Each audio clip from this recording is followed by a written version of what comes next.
unreeled. Vintage recordings of fiction recovered from discontinued physical media.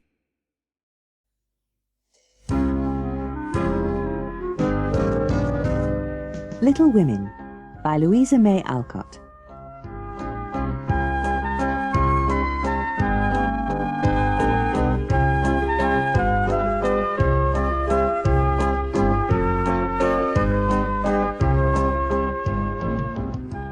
Chapter 1. Playing Pilgrims. "Christmas won't be Christmas without any presents," grumbled Joe, lying on the rug. "Oh, it's so dreadful to be poor," sighed Meg.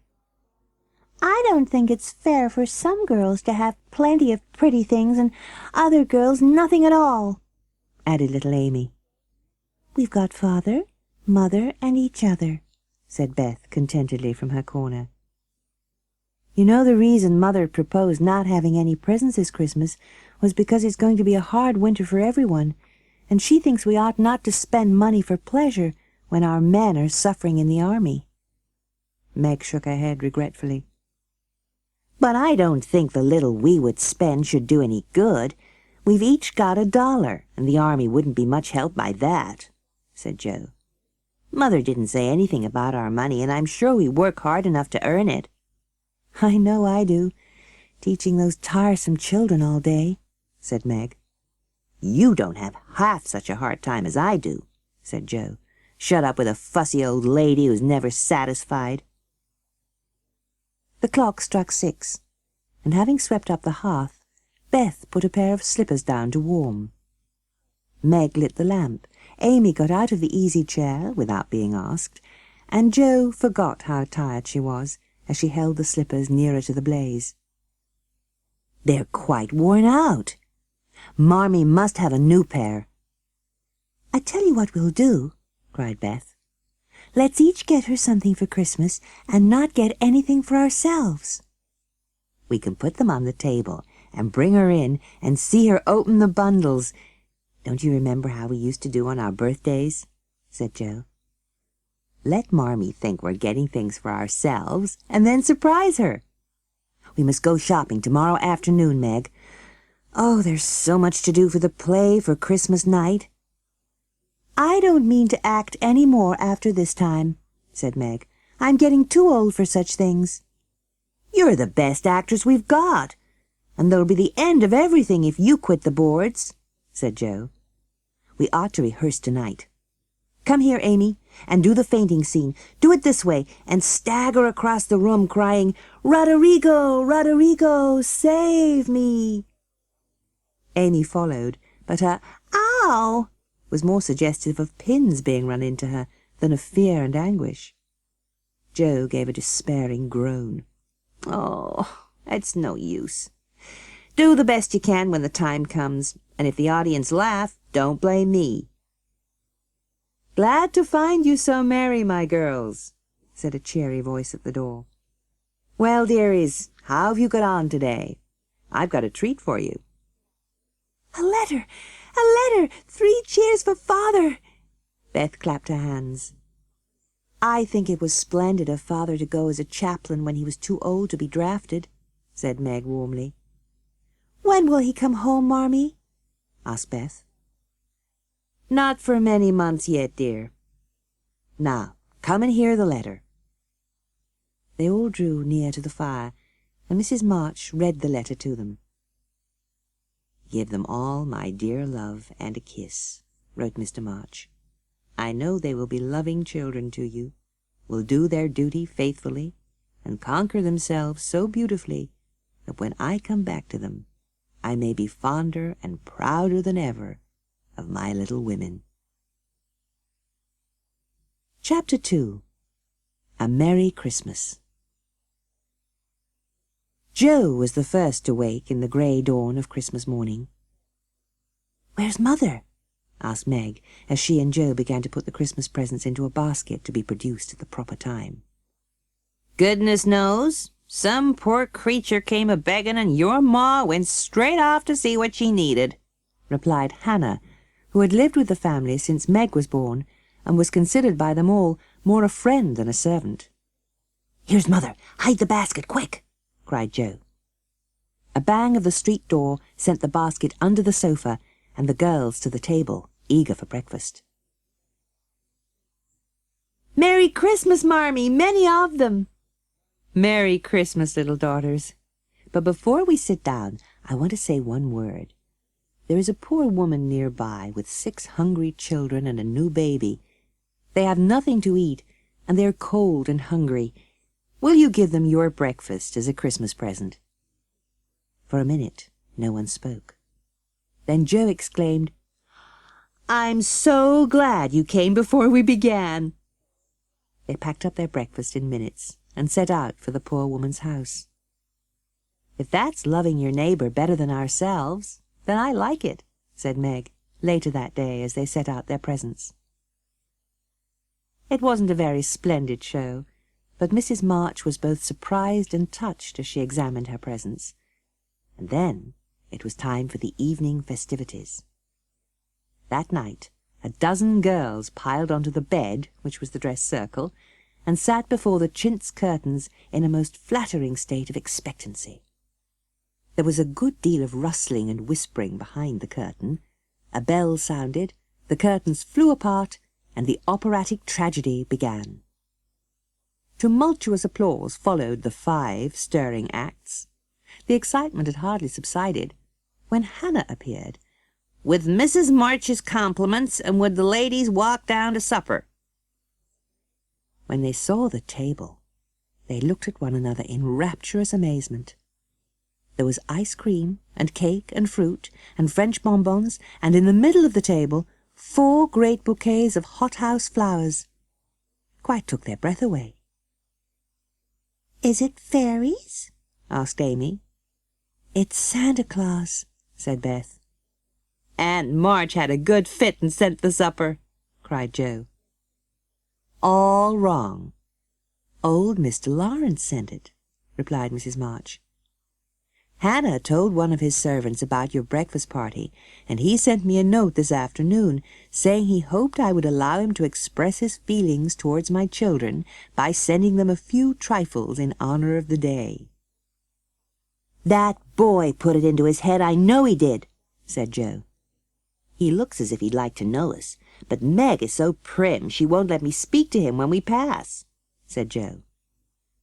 "I've no objection to your knowing him if a proper opportunity arises," said Mrs. March. "He brought the flowers himself, and looked so wistful when he went away, hearing all the frolic." Chapter 3. The Lawrence Boy. "Joe, Joe, where are you?" cried Meg at the foot of the garret stairs. "Up here," answered a husky voice, and running up, Meg found her sister eating apples and crying over the Heir of Redcliffe. "Such fun! See, an invitation from Mrs. Gardiner for tomorrow night," cried Meg, waving the precious paper. "Marmee is willing we should go. Now, what shall we wear?"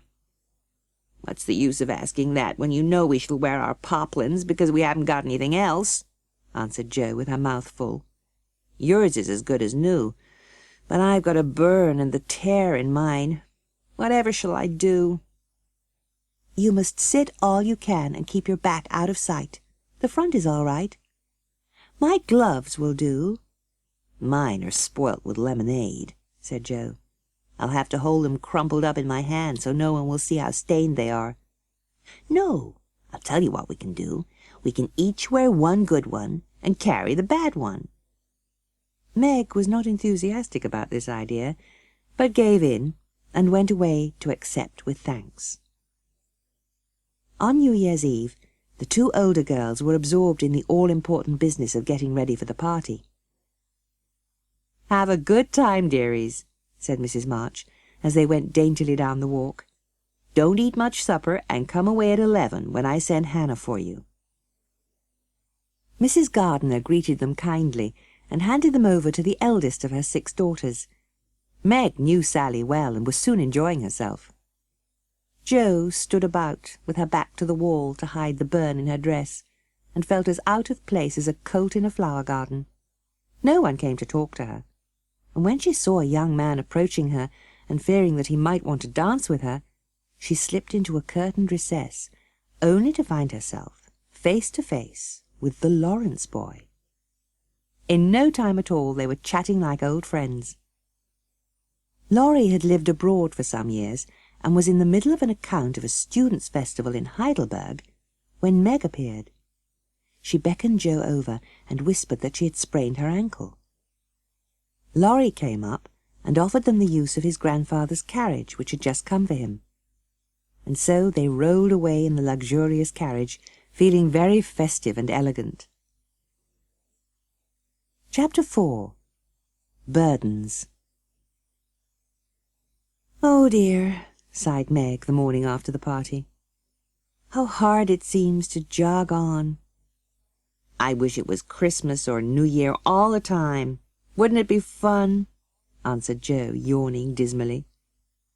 "We shouldn't enjoy ourselves half so much as we do now," said Meg. "But it would be nice to have little suppers and go to parties and read and rest and not work." When Mr. March lost his property in trying to help an unfortunate friend, the two oldest girls begged to be allowed to do something towards their own support. Meg had found a place as a nursery governess with a family called King, and Joe happened to suit Aunt March, who was lame and needed an active person to wait upon her.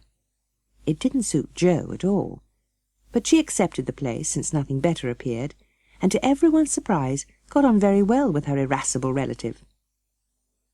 Beth was too bashful to go to school. It had been tried, but she suffered so much that it was given up, and she did her lessons at home with her father. Even when he went away, Beth went on as best she could, and helped Hannah keep home neat and comfortable. Beth loved music deeply, and practised so diligently at their jingling old instrument that it did seem as if someone ought to help her. Nobody did, however, and nobody saw her wipe the tears off the yellow keys that wouldn't keep in tune. If anyone had asked Amy what the greatest trial of her life was, she would have said, "My nose." All the pinching in the world would not give it an aristocratic point, and Amy felt deeply the want of a Grecian nose. She had a decided talent for drawing, and was a great favourite with her friends, being good-tempered and blessed with the happy art of pleasing without effort.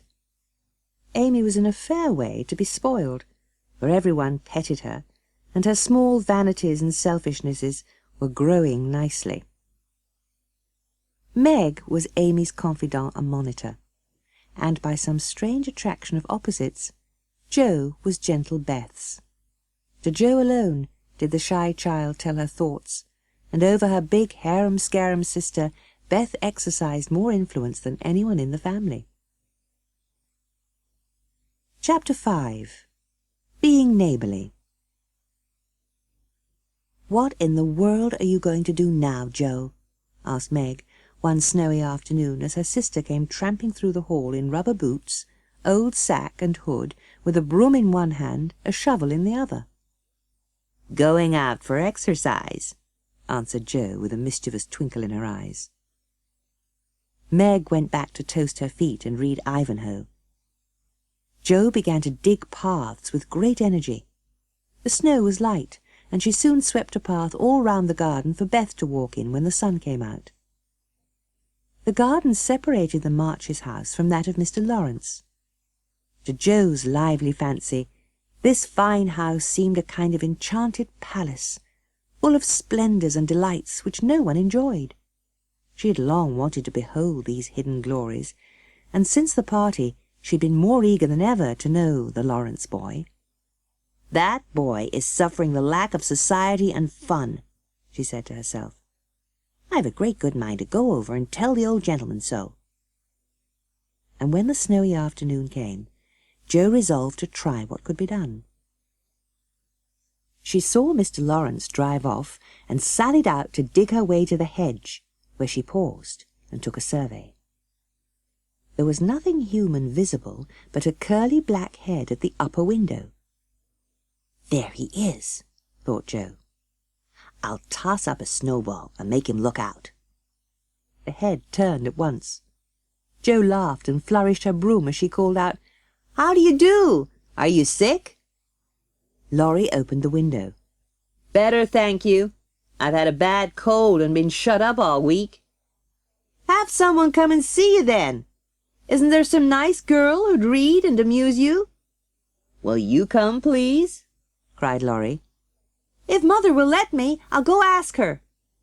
With that, Jo shouldered her broom and marched into the house, wondering what they would say to her. Presently, a decided voice asked for Mr. Lorry at the Lawrence house. Jo appeared in his parlour with a covered dish in one hand and Beth's 3 kittens in the other. "Here I am, bag and baggage," she said briskly. "Mother sent her love, Meg wanted me to bring some of her blancmange, and Beth thought the cats would be comforting." Beth's funny loan was just the thing, for playing with the kittens made Laurie forget his bashfulness. "How kind you are," he said. "Now let me do something to amuse my company." "No, I came to amuse you," said Jo. "Shall I read aloud?" "I'd rather talk," said Laurie. "I'll talk all day if you set me going. Beth says I never know when to stop." "Beth's the one who stays at home a good deal?" asked Laurie with interest. "The pretty one is Meg, and the curly-haired one is Amy, I believe." "How did you find that out?"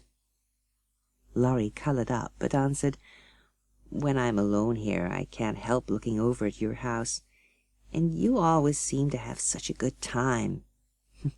Sometimes you forget to pull down the curtain, and when the lamps are lighted, it's like looking at a picture.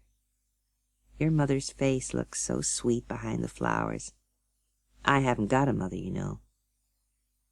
The look in his eyes went straight to Jo's warm heart. "We'll never draw that curtain again. I just wish you'd come over and see us. Wouldn't your grandpa let you?" "I think he would if your mother asked him, but he's afraid I might be a bother to strangers," said Laurie, his face brightening. "We're not strangers, we're neighbours." "You see, Grandpa lives among his books and doesn't mind much what happens outside. Mr. Brooke, my tutor, doesn't stay here, you know, and I have no one to go about with me, so I just stop at home and get on as I can." "Do you like your school?" asked the boy, changing the subject. "I don't go to school. I go to wait on my great-aunt, and a dear cross old soul she is too," answered Jo. She gave him a lively description of the old lady, her fat poodle, the parrot that talked Spanish, and the library. Laurie enjoyed it immensely, and much elated with her success, Jo told him all about their plays and plans, and their hopes and fears for father. Then they got to talking about books, and Jo discovered that Laurie loved them as much as she did. "Come down and see our library," said Laurie, getting up. "Grandpa's out, so you needn't be afraid." "I'm not afraid of anything," said Jo with a toss of her head. "What richness!" she exclaimed, sinking into a deep velvet chair and gazing about her. "Theodore Lawrence, you should be the happiest boy in the world." At that moment the doorbell rang. "The doctor to see you, sir," said the maid from the door. "Would you mind if I left you for a moment?" said Laurie. Laurie went away, and his guest was standing before a fine portrait of an old gentleman when the door opened again. Without turning, she said decidedly, "I'm sure I wouldn't be afraid of him. He has kind eyes. He looks as if he has a tremendous will of his own. He isn't as handsome as my grandfather, but I like him." "Thank you, ma'am," said a gruff voice behind her, and there stood old Mr. Lawrence. Jo blushed till she couldn't blush any redder. A second look showed her that the living eyes were kinder even than the painted ones, and there was a sly twinkle in them.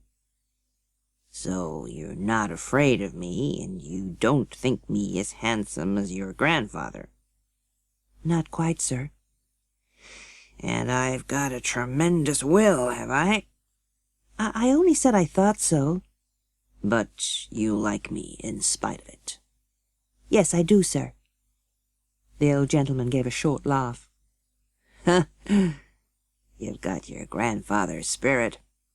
He was a fine man, my dear, and I was proud to be his friend." What have you been doing to that boy of mine? You think he needs cheering up a bit, do you?" "Yes, sir. He seems a little lonely. We should be glad to help if we could, for we don't forget the splendid Christmas present you sent us," said Joe eagerly.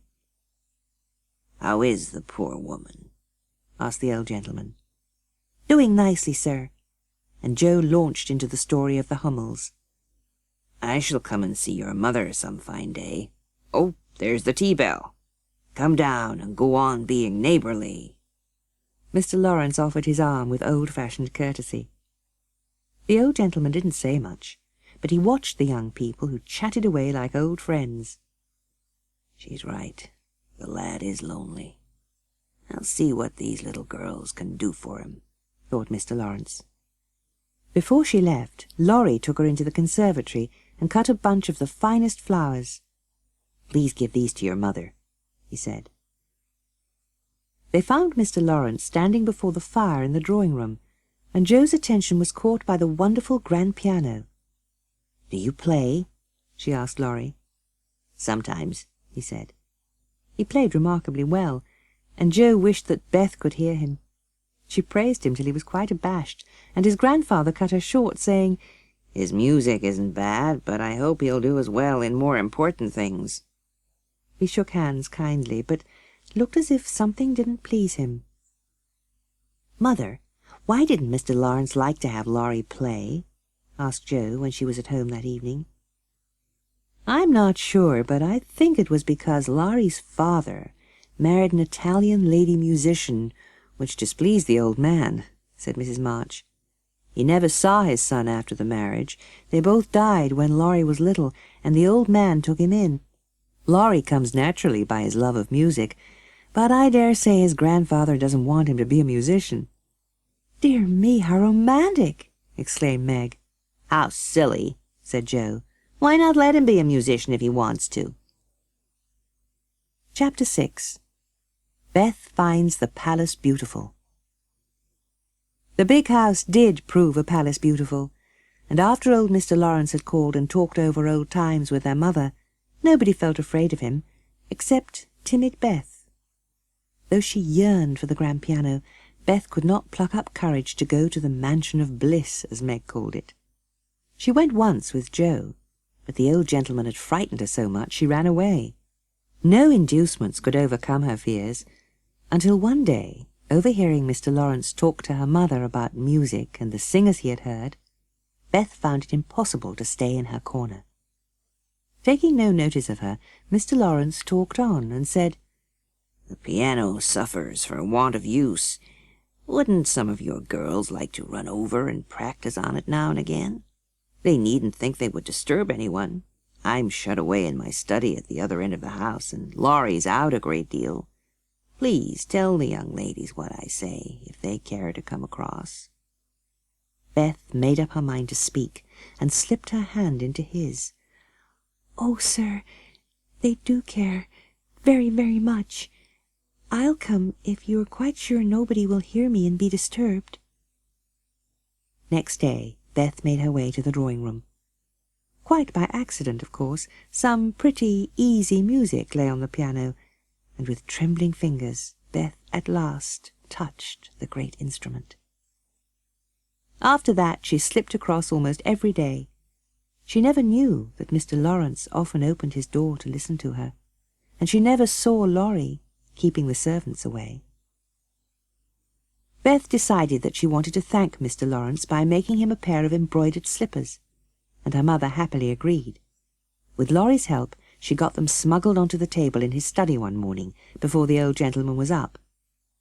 2 days later, as she came back from an errand, she was greeted by the excited faces of her sisters.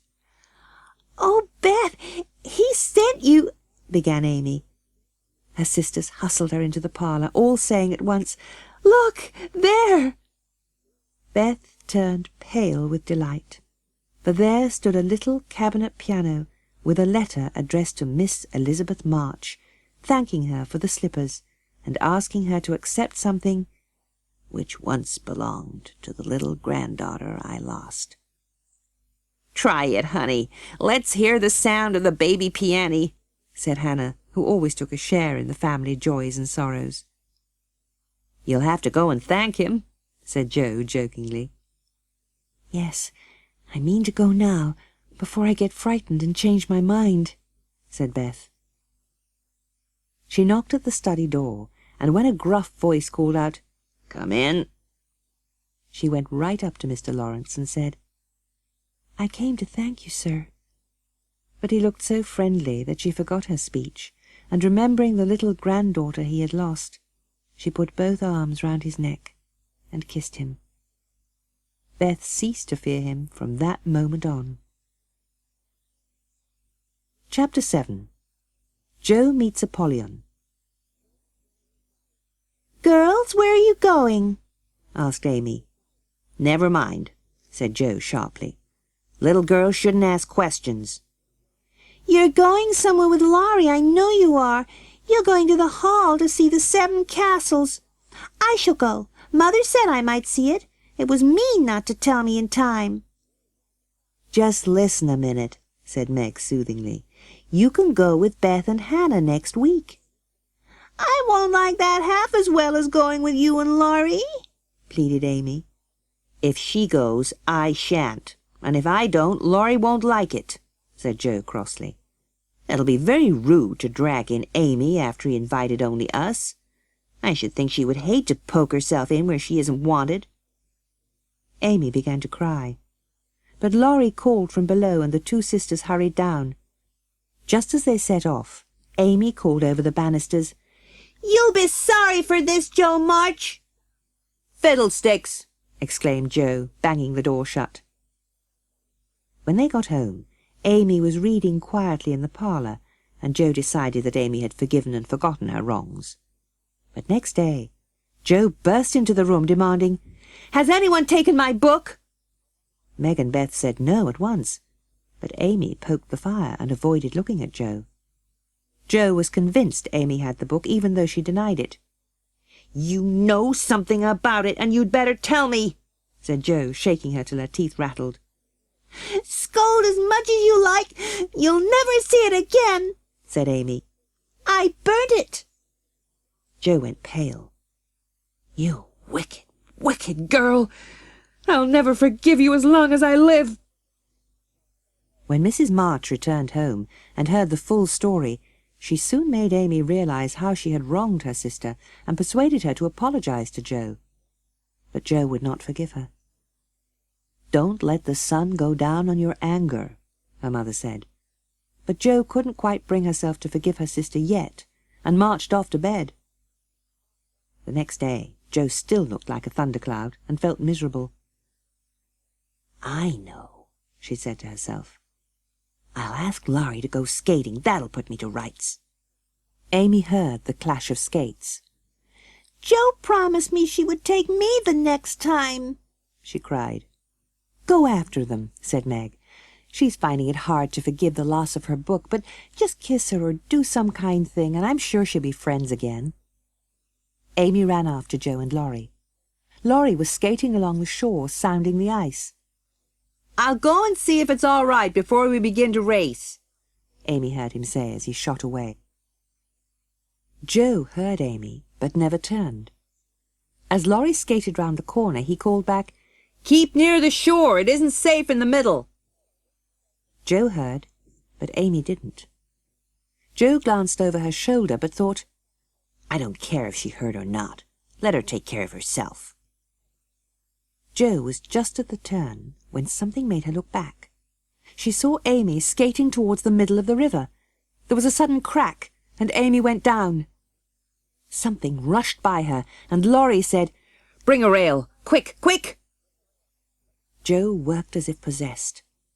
Laurie, lying flat on the ice, supported Amy with his arm till Joe dragged a rail from the fence, and they pulled her out. Shivering, dripping, and crying, they got Amy home. "Are you sure she's safe?" whispered Joe to her mother, as Amy lay comfortably asleep that night. "Quite safe, dear," said her mother. "It's my dreadful temper," said Joe. "I do try and cure it, and then it breaks out. Oh, Mother, What shall I do?"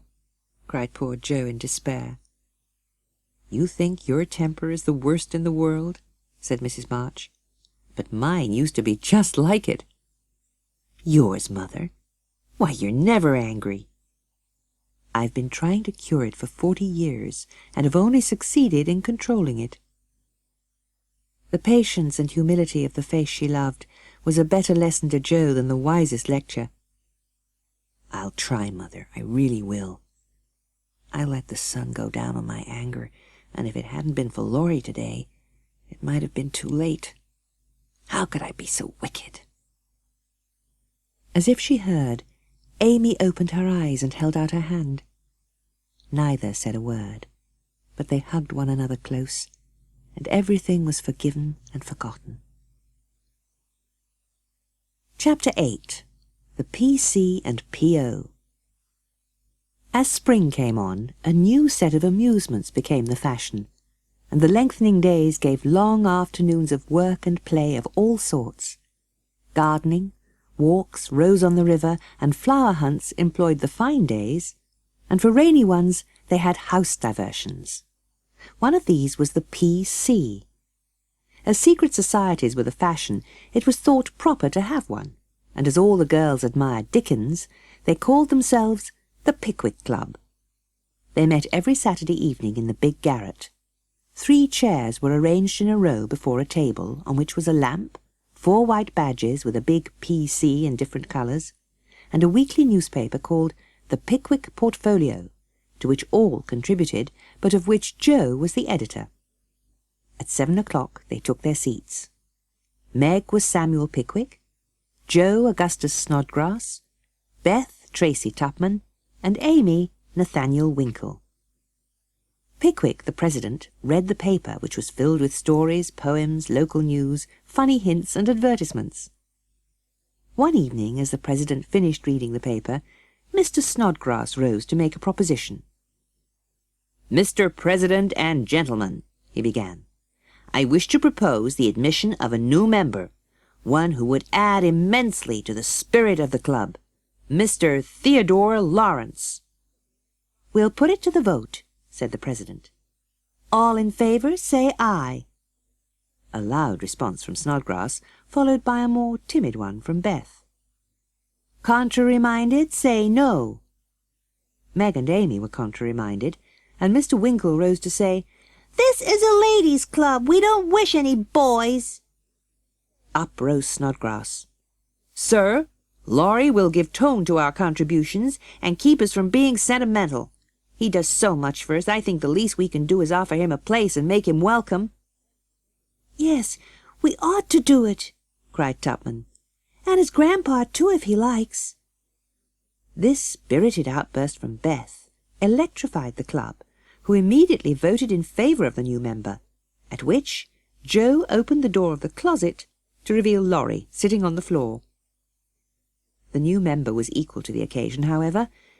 "Mr. President and gentlemen," he said, "allow me to introduce myself as Sam Weller, the very humble servant of the club. As a slight token of my gratitude for the honour done me, and as a means of promoting friendly relations between adjoining nations, I have set up a post office in the hedge in the lower corner of the garden. It's the old Martin house. I've stopped up the door and opened the roof so it will hold all sorts of things. Letters, manuscripts, books, and bundles can be passed there. Allow me to present the club key." The P.O. was a capital institution. Nearly as many strange things passed through it as through the real post office. The old gentleman liked the fun, and amused himself by sending odd bundles, mysterious messages, and funny telegrams.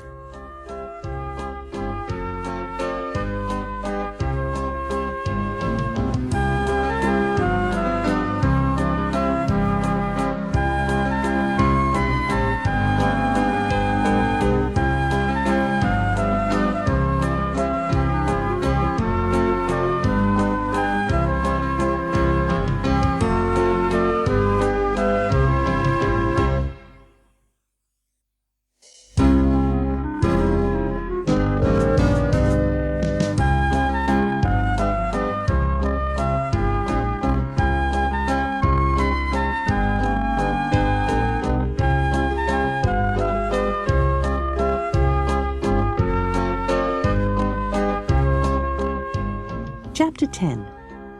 Camp Lawrence. Beth was the postmistress, as she was most at home, and liked the daily task of distributing the mail. One July day she came in with her hands full. "Here's your posy, Mother. Laurie never forgets." "Miss Meg March, 1 letter and a glove," continued Beth.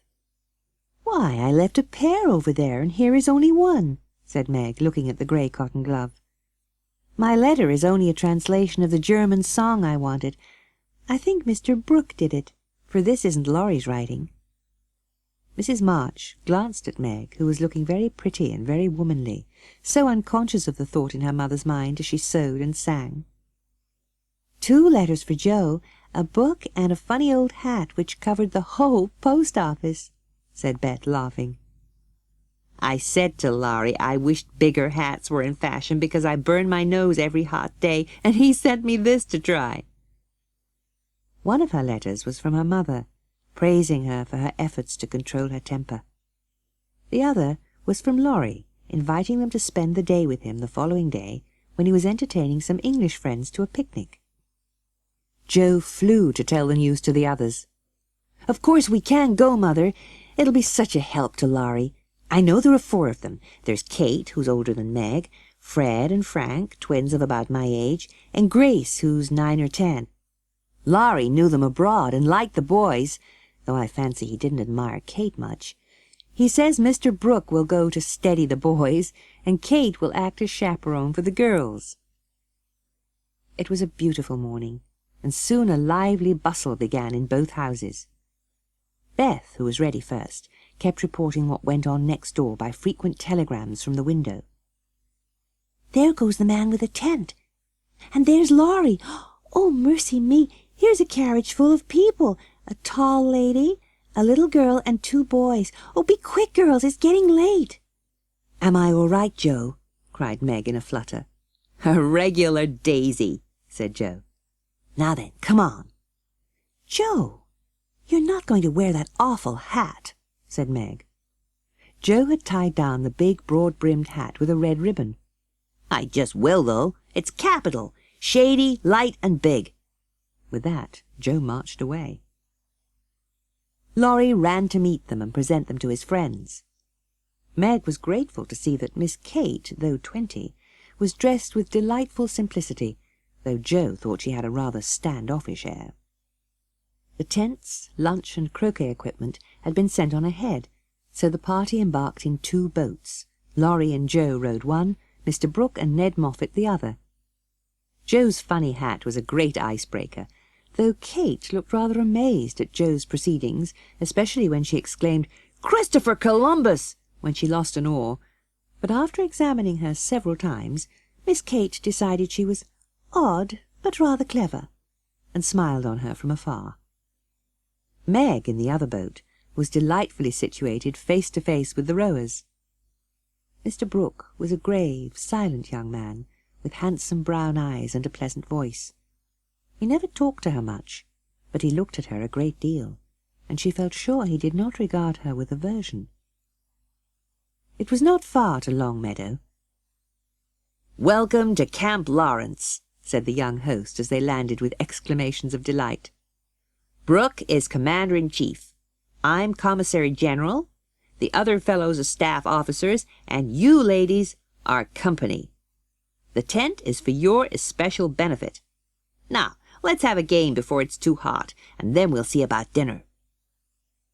Mr. Brooke chose Meg, Kate, and Fred. Laurie took Sally, Joe, and Ned. Joe and Fred had several skirmishes, and once narrowly escaped high words when Fred surreptitiously nudged his ball through the hoop, thinking no one had seen him. It made Joe determined to win the game, which she did with a clever stroke.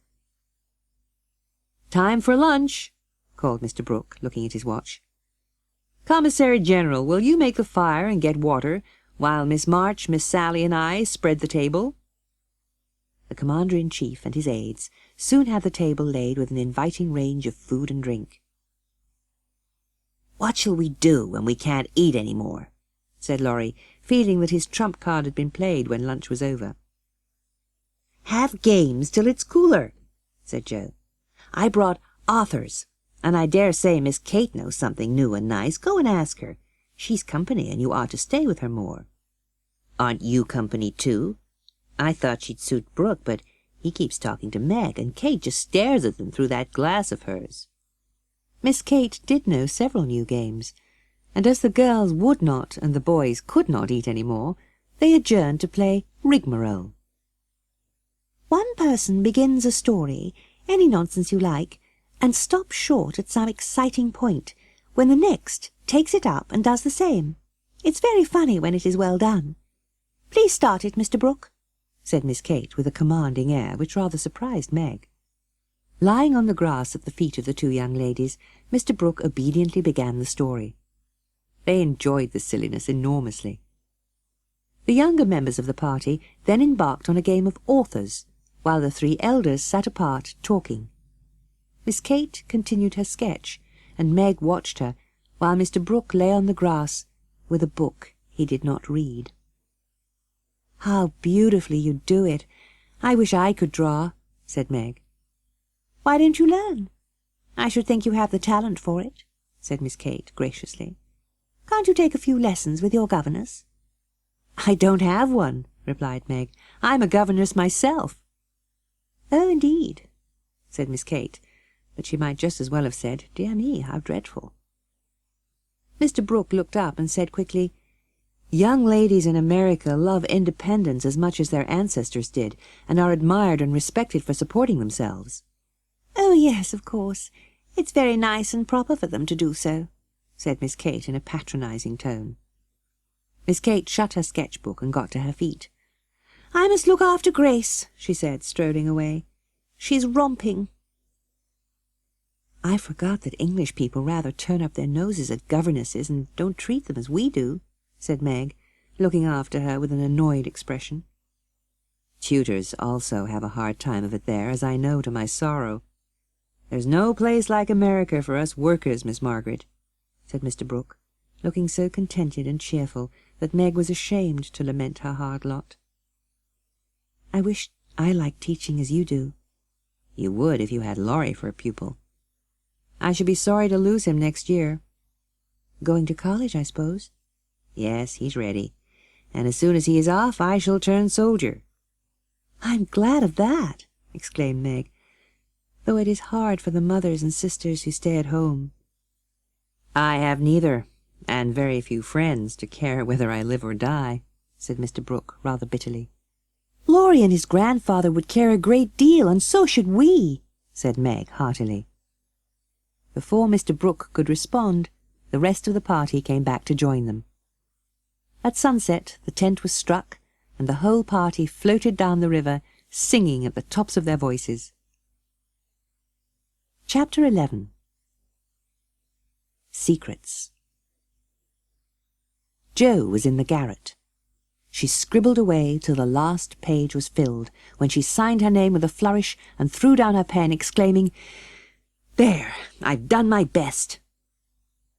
Lying back on the sofa, she read the manuscript carefully, and tied it up with a smart red ribbon. She put on her hat and jacket as quietly as possible, climbed out of the back window, and slipped out into the road. Once there, she caught a bus into town. She then set off at a great pace till she reached the building she was looking for. There was a dentist's sign among others at the entrance. She hesitated for a long time before going in, much to the amusement of the young man who watched her from the window of the building opposite. 10 minutes later she came running down the stairs with a very red face. "Did you have a bad time?" asked Laurie. "Not very." "How many did you have out?" Jo looked at her friend as if she didn't know what he was talking about. "There are 2 which I want to have come out, but I have to wait a week." "What are you up to, Jo?" asked Laurie. "It's a secret. If I tell you, you won't say anything at home or tease me in private. I've left 2 stories with a newspaper man, and he's to give his answer next week." "Hurrah for Miss March, the celebrated author!" cried Laurie, throwing his hat in the air. "Won't it be fun to see your stories in print? Now, I have a plummy bit of news for you. I know where Meg's glove is." "Is that all?" said Joe, looking disappointed. "It's quite enough for the present when I tell you where it is," cried Laurie. "It's in Brooke's pocket. Isn't it romantic?" "It's horrid," said Joe. "I wish you hadn't told me." "I thought you'd be pleased." "At the idea of anybody coming to take Meg away? No!" Lately she'd felt that Meg was fast getting to be a woman, and she dreaded the separation which must surely come sometime. For a week or two Jo behaved so strangely that her sisters were quite bewildered. Then, 2 Saturdays after Jo's window escapade, she came bouncing into the parlour, laid herself on the sofa, and affected to read a newspaper. "Is there anything interesting there?" asked Meg. "Just a story," replied Jo. "In which case you'd better read it aloud. It'll amuse us and keep you out of mischief." "What's the name?" asked Beth, wondering why Jo kept her face hidden. "The Rival Painters," Jo began to read. The girls listened with interest, because it was romantic and somewhat pathetic, as most of the characters died in the end. "Who wrote it?" asked Beth, who had caught a glimpse of Jo's face. "Your sister!" she replied in a loud voice. "You!" cried Meg, dropping her sewing. "It's very good," said Amy. "I knew it! I knew it!" cried Beth, hugging her sister. "Stop jabbering, girls, and I'll tell you everything," said Jo. "I left 2 with him, and when I went to get my answer, he said he liked them both, but he didn't pay beginners. I let him have the 2 stories, and today this was sent to me. I shall write some more and get paid for them. I'm so happy, for in time I may be able to support myself and help the girls." Jo's breath gave out here, and she wept a few tears. Chapter 12. A Telegram. "November is the most disagreeable month in the whole year," said Meg, standing at the window. "Well, 2 pleasant things are going to happen right away," said Beth. "Marmee is coming down the street, and Laurie is tramping through the garden as if he had something nice to tell." In they both came. Mrs. March with her usual question, "Any letter from father?" and Laurie to ask if someone would go for a drive with him, as he was fed up with mathematics. Meg was the only one who refused, and the others went to get ready. "Anything I can do for you, Madam Mother?" asked Laurie. "No, thank you, except call at the post office, dear. It's our day for a letter, and the postman hasn't been." A sharp ring interrupted her, and Hannah came into the room. "It's one of them telegram things, Mum," she said. Mrs. March snatched it from her hand and tore it open. Laurie dashed for a glass of water, and Mrs. March handed the telegram to Jo, who read it aloud. "Your husband very ill. Come at once. Blank Hospital, Washington." Mrs. March was herself again directly. "I shall go at once, but it may be too late. Oh, children, help me bear it." Poor Hannah was the first to recover. "The Lord keep the dear man. I won't waste no time crying, but get your things ready right away, Mum," she said heartily. "She's right. There's no time for tears. Let me think. Where's Laurie?" she said presently. "Will you send a telegram to say I will come at once? I'll take the early morning train." "What else? The horses are ready. I can go anywhere, do anything." "Leave a note at Aunt March's. Jo, give me a pen." Jo drew the table before her mother, well knowing that money for the journey must be borrowed. 5 minutes later, Laurie tore by the window, riding as if for his life. "Jo, run and get these things. I must go prepared for nursing. Beth, go and ask Mr. Lawrence for a couple of bottles of old wine. Amy, tell Hannah to get down the black trunk, and Meg, help me find my things, for I'm half bewildered." Mr. Lawrence came hurrying back with Beth, bringing every comfort he could imagine. There was nothing he didn't offer, even himself as escort, but Mrs. March wouldn't hear of him undertaking the long journey. No one thought of him again, till Meg, running through the hall, came upon Mr. Brooke. "I came to offer myself as escort to your mother. Mr. Lawrence has commissions for me in Washington, and it would give me great pleasure to be of service to her there," he said. Meg put out her hand, her face glowing with gratitude. "How kind you are! It will be such a relief to know that she has someone to take care of her.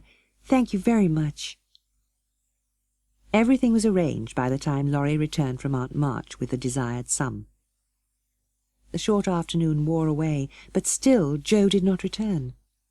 Laurie went off to find her and missed her, for a few minutes later she came walking in and laid a roll of bills before her mother. "That's my contribution towards making Father comfortable and bringing him home," she said.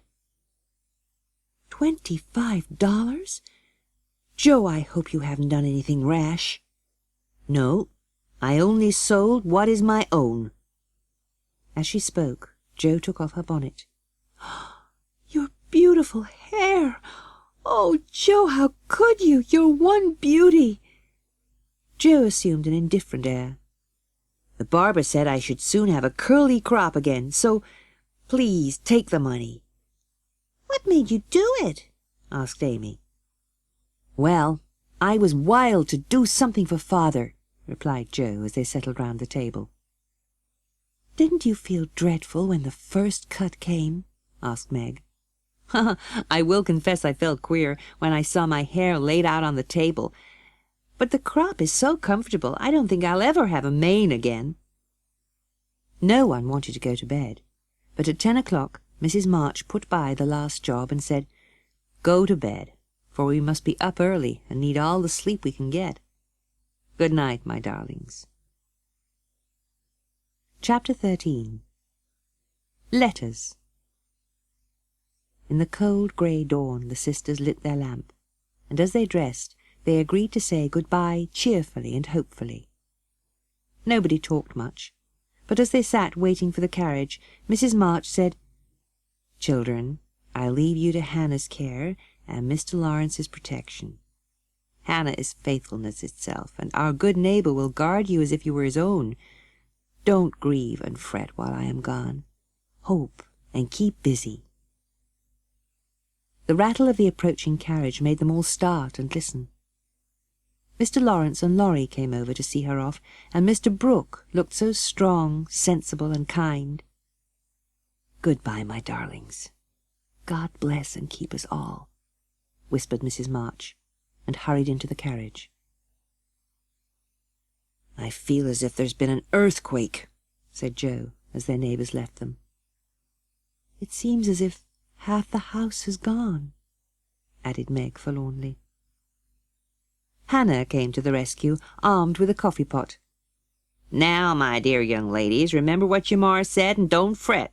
Come and have a cup of coffee, and then let's fall to work and be a credit to the family."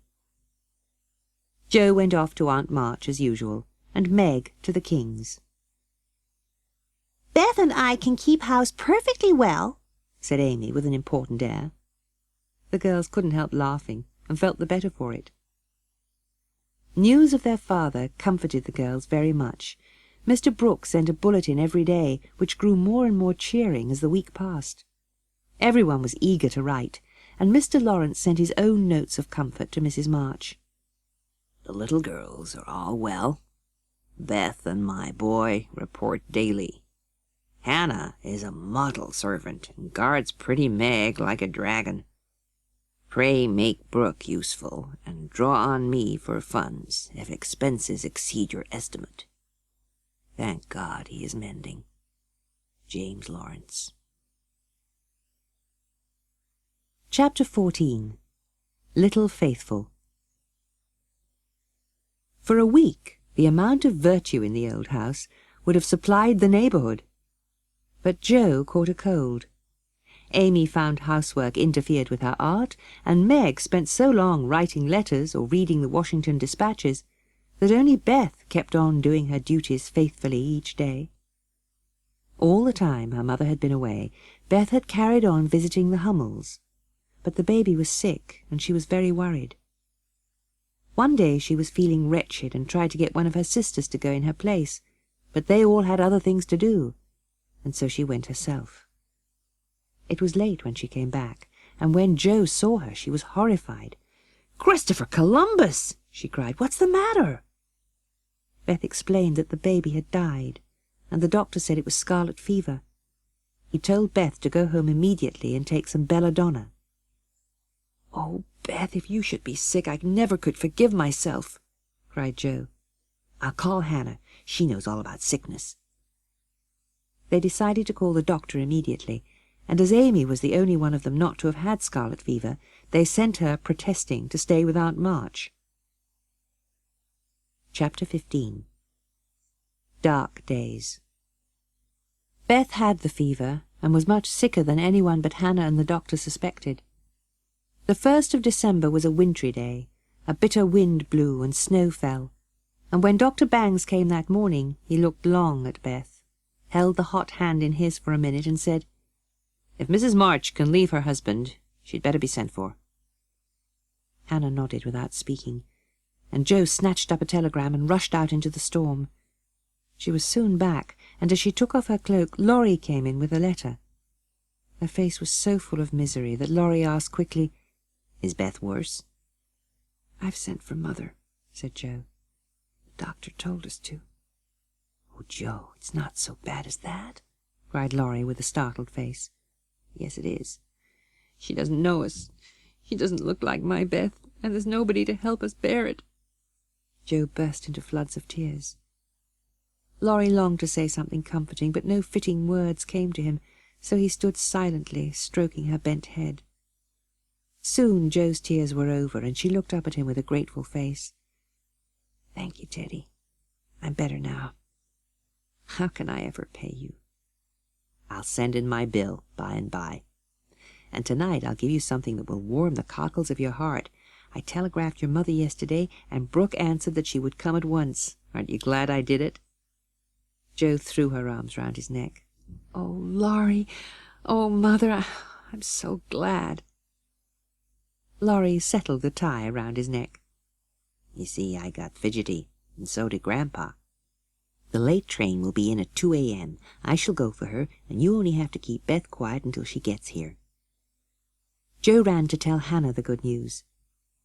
"That's the interferingest chap I ever seen. But I forgive him," said Hannah with an air of relief. All day Joe and Meg watched over Beth. The doctor came in to say that some change, for better or worse, would probably take place about midnight. The girls never forgot that night. Laurie went off to meet their mother at the station, and it was past 2 when Joe heard a movement.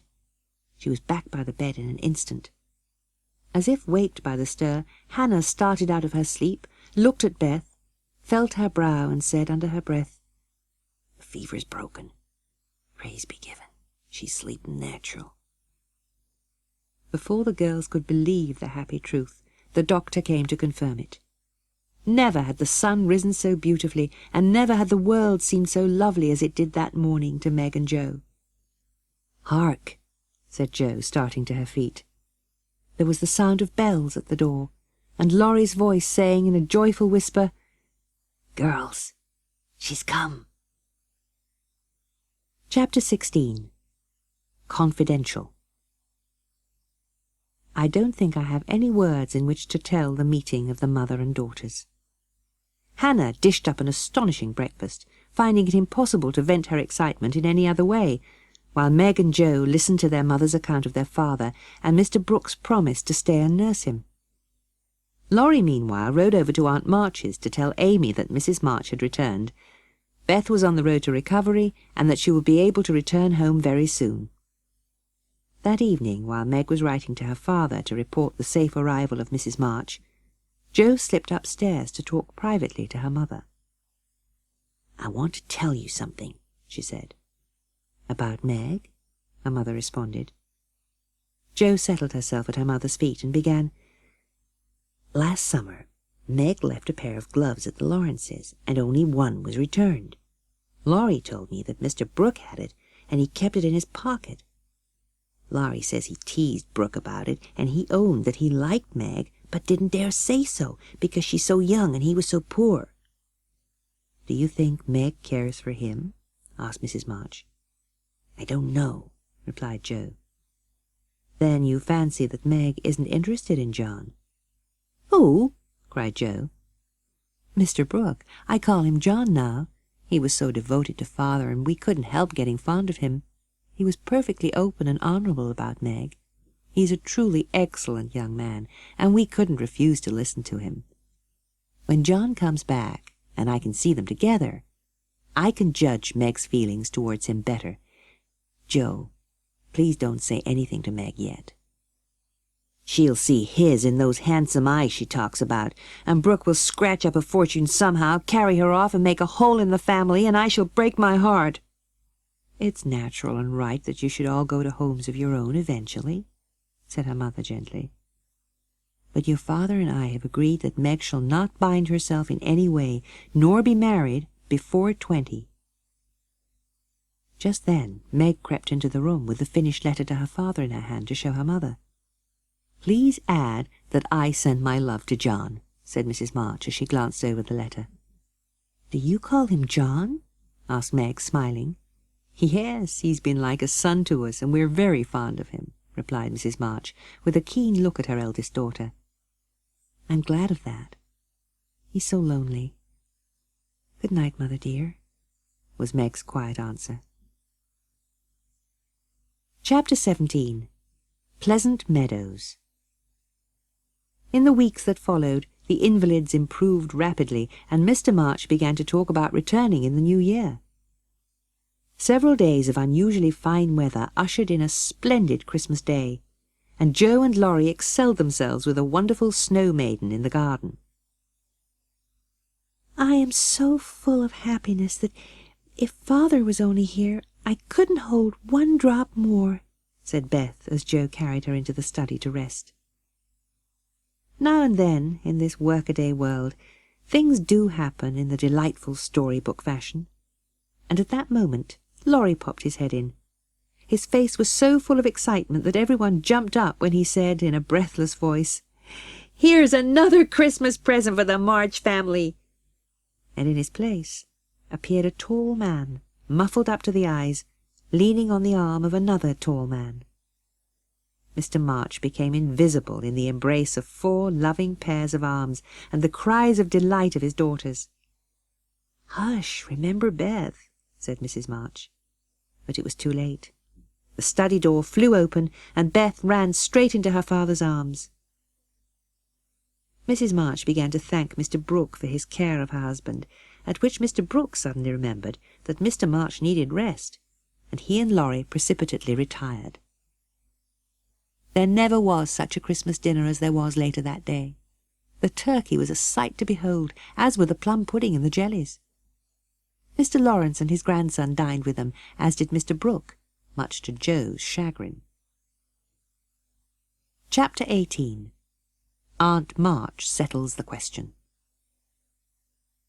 The following day, as Meg and Joe sat in the window, Laurie went by and fell to his knees, clasping his hands imploringly to his breast. "What does the goose mean?" laughed Meg, trying to look unconscious. "He's showing you how your John will go on by and by," answered Joe scornfully. "Don't say my John, it isn't proper or true." But Meg's voice lingered over the words, as if they sounded pleasant to hear. "Well, I wish it was all settled," said Joe. "I can't say or do anything until he speaks, and he won't, because Father says I'm too young," said Meg with a quiet little smile. Meg rose as she spoke, and was just about to go out of the room when a step in the hall sent her flying back to her seat, as Joe opened the door. "Good afternoon," said Mr. Brooke. "I came to see how your father finds himself today." "He's very well. I'll get him for you," said Joe, and slipped out of the room. Meg began to slide towards the door, murmuring, "Mother will like to see you." "Don't go," said Mr. Brooke. "Are you afraid of me, Margaret?" "How could I be afraid when you've been so kind to Father?" said Meg, putting out her hand with a confiding gesture. "I only wish I could thank you for it." "Shall I tell you how?" asked Mr. Brooke, holding her hand fast in his own, and looking at Meg with so much love in his eyes that her heart began to flutter. "I only want to know if you care for me a little, Meg. I love you so much," added Mr. Brooke tenderly. "Will you try and find out?" "I'm too young," faltered Meg. "I'll wait.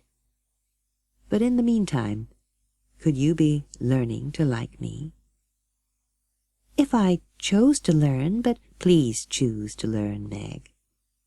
His tone was properly beseeching, but Meg saw that his eyes were merry as well as tender, and that he wore the smile of one who had no doubt of his success, which nettled her. She withdrew her hand, and taking a naughty satisfaction in trying her lover's patience and her own power, returned, "I don't choose." What would have happened next I cannot say, if Aunt March hadn't come hobbling in. Meg started as if she'd seen a ghost, and Mr. Brooke disappeared into the study. "Bless me! What's all this?" cried the old lady, as she glanced from the pale young gentleman to the blushing young lady. "There's mischief going on, and I insist upon knowing what it is." "We were merely talking. Mr. Brooke came to see father," said Meg, wishing Mr. Brooke was safely out of the house. "Brooke? The boy's tutor? Ah, I understand now," cried Aunt March. "You haven't gone and accepted him, child. If you do, not 1 penny of my money ever goes to you." If Aunt March had begged Meg to accept John Brooke, she would probably have declared she wouldn't think of it, but as she was ordered not to like him, she immediately made up her mind she would. "I shall marry whom I please, Aunt March," she said, nodding her head with a resolute air, "and you can leave your money to anyone you like."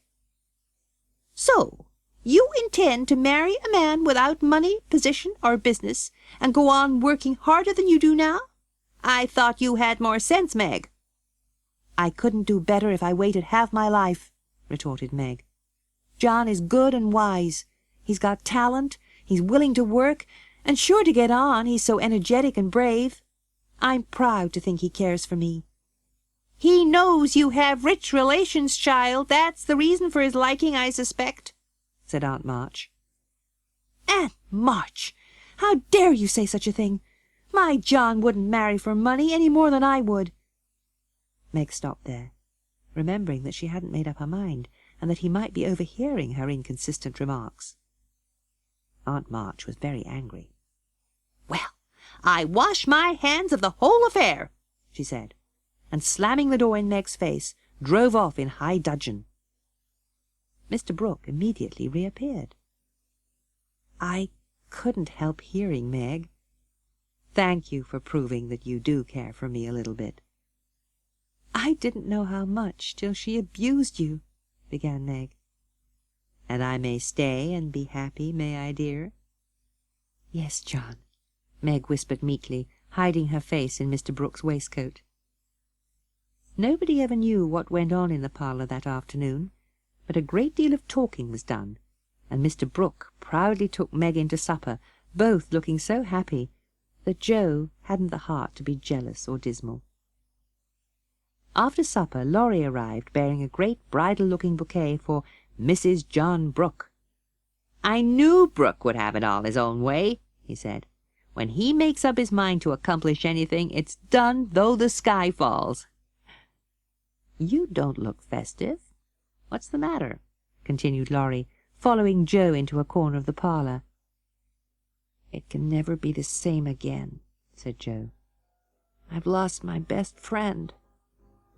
"It'll be all right. You'll see," said Laurie consolingly. And as Joe looked around the parlour at her dear family gathered together at last, she found that she had to agree.